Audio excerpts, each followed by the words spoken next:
Dydd Sadwrn yn anhygoel, oedd o'n brofiad arbennig i ni gyd, oedd o'n beth newydd i ni fel Theatr Ienctid Môn, beth newydd i Amrant gael defnyddio sgiliau tiwtor a criw iau, ac yn sicr yn brofiad o'r newydd i'r criw ifanc yma gael perfformio ar y stryd. Dwi'n meddwl bod y perfformiad wedi bod yn lwyddiant a hanner achos yna lwyth o bobl yn gwachio o'n bob man. Oedd pobl i gyd i weld wrth i bod yn gweld ni, ac oedd o yn ddangos bod angen cymryd mwy o sylw ar bethau fatha rhaglenni teledu Cymraeg. Mae rhaid i ddweud, dwi'n meddwl na'n hoff beth i am y prosiect yma oedd gweld y datblygiad yn y bobl ifanc.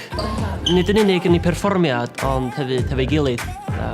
Pan ddothon nhw ar y sesiwn cyntaf, oedden nhw chydig yn dawel efo'i gilydd, ddim yn perfformio, ddim yn rhoi eu hunain allan y gymaint i'w gael i'w barnu, ond erbyn rwan, mae gweld nhw rwan yn gymaint o ffrindiau, creu ffrindiau newydd, ac yn hollol hyderus yn perfformio flaen ei gilydd ac yn sgwrsio hefo ni hefyd. Ac dwi'n meddwl na dyna sydd yn braf iawn i weld o'r prosiect yma. Hoff rhan ni oedd creu cymeriad fy hun a creu sketches. Hefyd oedd cyfarfod Archie sy'n sgrifennu dim byd yn hoff raglenni a dim byd. Oedd o wedi rhaid llawer o help i fi efo fatha sgrifennu cymeriad fatha, ie. Greu ffrindiau newydd, chwarae gemau, profiadau newydd, dysgu pethau amdan diwylliant Cymru a hanes Cymru hefyd. Yn hoff beth i dros y cyfnod datblygu oedd gweld hyder pawb yn y grŵp yn codi. O pawb yn mynd yn fwy hyderus a wedi bod yn fuddiol iawn i bob un ohonyn nhw. Yn gweld nhw'n mynd yn fwy hyderus, yn gallu mynd allan i perfformio yn yr awyr agored a o flaen cynulleidfa dwi'n rhoi gweld o blaen ac oedd o'n wych gweld hyder pawb yn gwella drwy'r holl broses. Y peth gorau nes i mwynhau oedd ar Dydd Sadwrn pan nathon ni fynd rownd pentrefi wahanol a perfformio oherwydd ar y bus nes i gael lot o hwyl efo ffrindiau fi.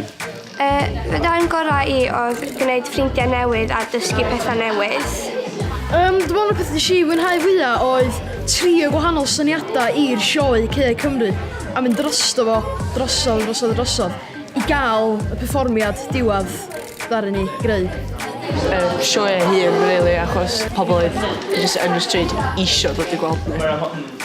O hoff rannu o'r holl brosiect oedd jyst cael dysgu gymaint gan y criw ifanc yma o sut maen nhw'n creu, i creadigrwydd nhw, jyst y creadigrwydd crime as gan nhw'n rhan ohonyn nhw.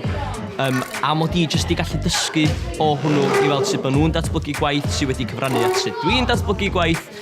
Mae jyst i fod yn broses dysgu masif i bob. Fel y perfformiad am bod, nathon ni llwyth o llefydd fel Bangor, Beaumaris, Llangefni a Caernarfon. Ac nathon ni gyd enjoyo fo a nes i enjoyo fo hefyd a fi'n hapus efo di'n tîm. Hoff rhan ni oedd paratoi ar gyfer actio fel. O'n i'n hoffi gweld sketches plant eraill a oedd rhai plant eraill yn dysgu fi i wneud un fi well hefyd. Dwi'n meddwl na'n hoff ddarni o'r wythnosau dwytha oedd gweld y syniadau yn datblygu gan y plant a gweld nhw gyd, bod nhw gyd o'r rhan, nath nhw gyd mesio fel ni gilydd a bod nhw gyd wedi datblygu'r un sgilydd a'r hiwmor naturiol sgan y plant yma i gyd a bod nhw gyd wedi gweithio yn dda i ffurfio sioe wych.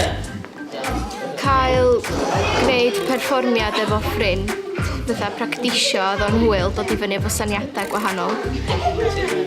Hoff rhan fi oedd pam yr ymarferion a bod oedden ni'n cael ei ddatblygu fel bob wsos.